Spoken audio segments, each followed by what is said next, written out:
Good morning po mga katropa ubas. Pakita ko lang po sa inyo na ang grapes pwede yan sa container mapalaki at mamunga. Ito po ay si Baikonur.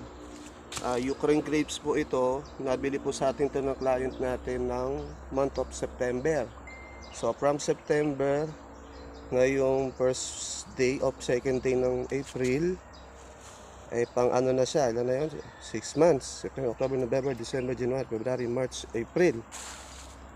Palagay ng hanggang March pa lang. Kasi ano pa lang tayo ng April. So 6 months nga siya. Yan ang ganda na ng bunga niya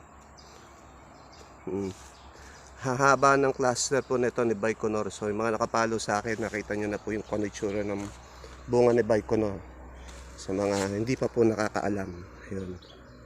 Ayan siya Ang ganda ng talbos niya. Ito may mixture to nung tanim niya ng mga loam soil, rice hull, carbonized, saka vermicast. Ano pa ba yung Jeff na mix mo na itong lupa? Bakit nga paano na ito? Tapos alaga lang alto sa complete 14. Yan, ganda po ng bulaklak niya.